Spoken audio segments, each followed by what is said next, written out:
যে ৯টি খাতে আমরা ৬৮টি প্রতিশ্রুতির কথা বলেছি।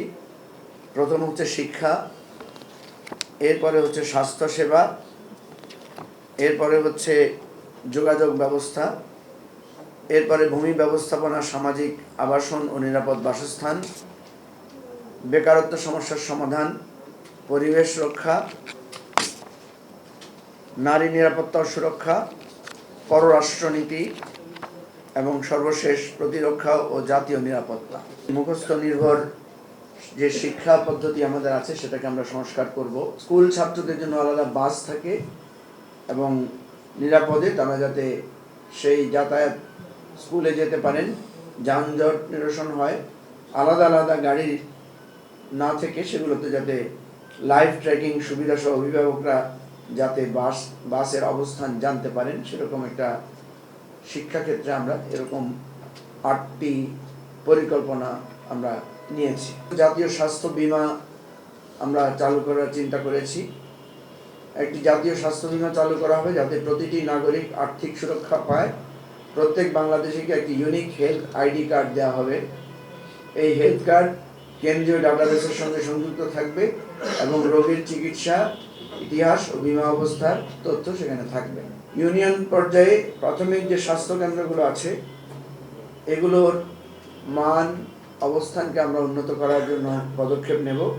প্রতিটি কেন্দ্রে একজন MBBS চিকিৎসক, 2জন প্রশিক্ষিত নার্স, একজন মিডওয়াইফ, একজন লাইসেন্সপ্রাপ্ত ফার্মাসিস্ট এবং একজন মেডিকেল অ্যাসিস্ট্যান্ট সেখানে আমরা রাখার পরিকল্পনা করেছি। সব সরকারি ও বেসরকারি হাসপাতালকে জাতীয় স্বাস্থ্য তথ্য গ্রিডে সংযুক্ত করা হবে।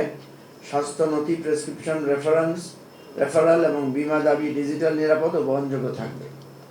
এগুলোকে আমরা ওয়েবসাইটের মাধ্যমে একটা ডিজিটাল হেলথ সার্ভিসের মধ্যে নিয়ে আসবো, যাতে মানুষ তার স্বাস্থ্যের সার্বিক বিষয়গুলো সেখানে খুঁজে পাবে। গণপরিবহন সংস্কার ও green and red bus service চালু করার প্রস্তাব করছি আমরা। পাবলিক প্রাইভেট পার্টনারশিপের মাধ্যমে এই কোঅর্ডিনেশন সিস্টেমটা আমরা চালু করতে চাই, green and red bus service.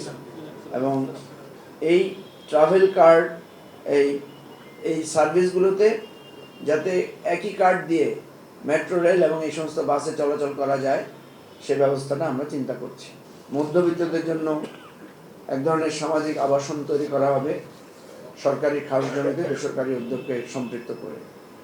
Rent to own scheme চালু করব, যেখানে ভাড়ার থেকে একটা অংশ কেটে একজন সাধারণ মধ্যবিত্ত যাতে একটা ফ্ল্যাটের মালিক হতে পারে বা জমির মালিক হতে পারে, সে ধরনের একটা স্কিম আমরা চালু করব। National youth start up fund নামে আমরা একটা ফান্ড করব, যেখানে 1 লাখ তরুণ উদ্যোক্তাকে এই ফান্ড থেকে প্রণোদনা সাহায্য দেওয়া হবে।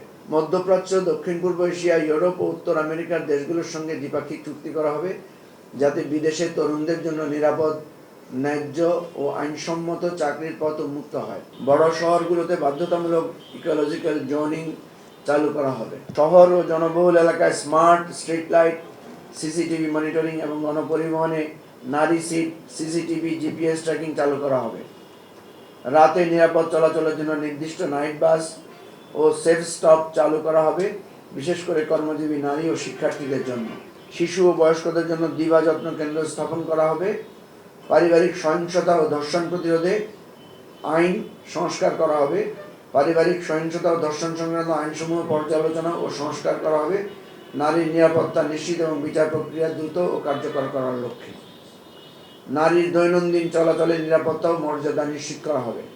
দেশের সকল সরকারি অফিস, হাসপাতাল, স্কুল, কলেজ ও গণপরিবহন কেন্দ্রগুলোতে স্বাস্থ্যসম্মত, পরিষ্কার ও নিরাপদ টয়লেট সুবিধা বাধ্যতামূলক করা হবে। প্রতিবেশী রাষ্ট্রের সঙ্গে ন্যায্য ও সমতাভিত্তিক সম্পর্ক আমরা তৈরি করব। প্রাতিষ্ঠানিক পেশাদারিত্ব ও রাজনীতি মুক্তকরণের জন্য আমরা আমাদের যে সমস্ত সংস্থাগুলো আছে, বিশেষ করে NSI, DGFI সহ অন্যান্য প্রতিষ্ঠানগুলো, এগুলোকে আমরা রাজনৈতিক প্রভাব থেকে মুক্ত রাখার চেষ্টা করব এবং এই জন্য পদক্ষেপ গ্রহণ করব।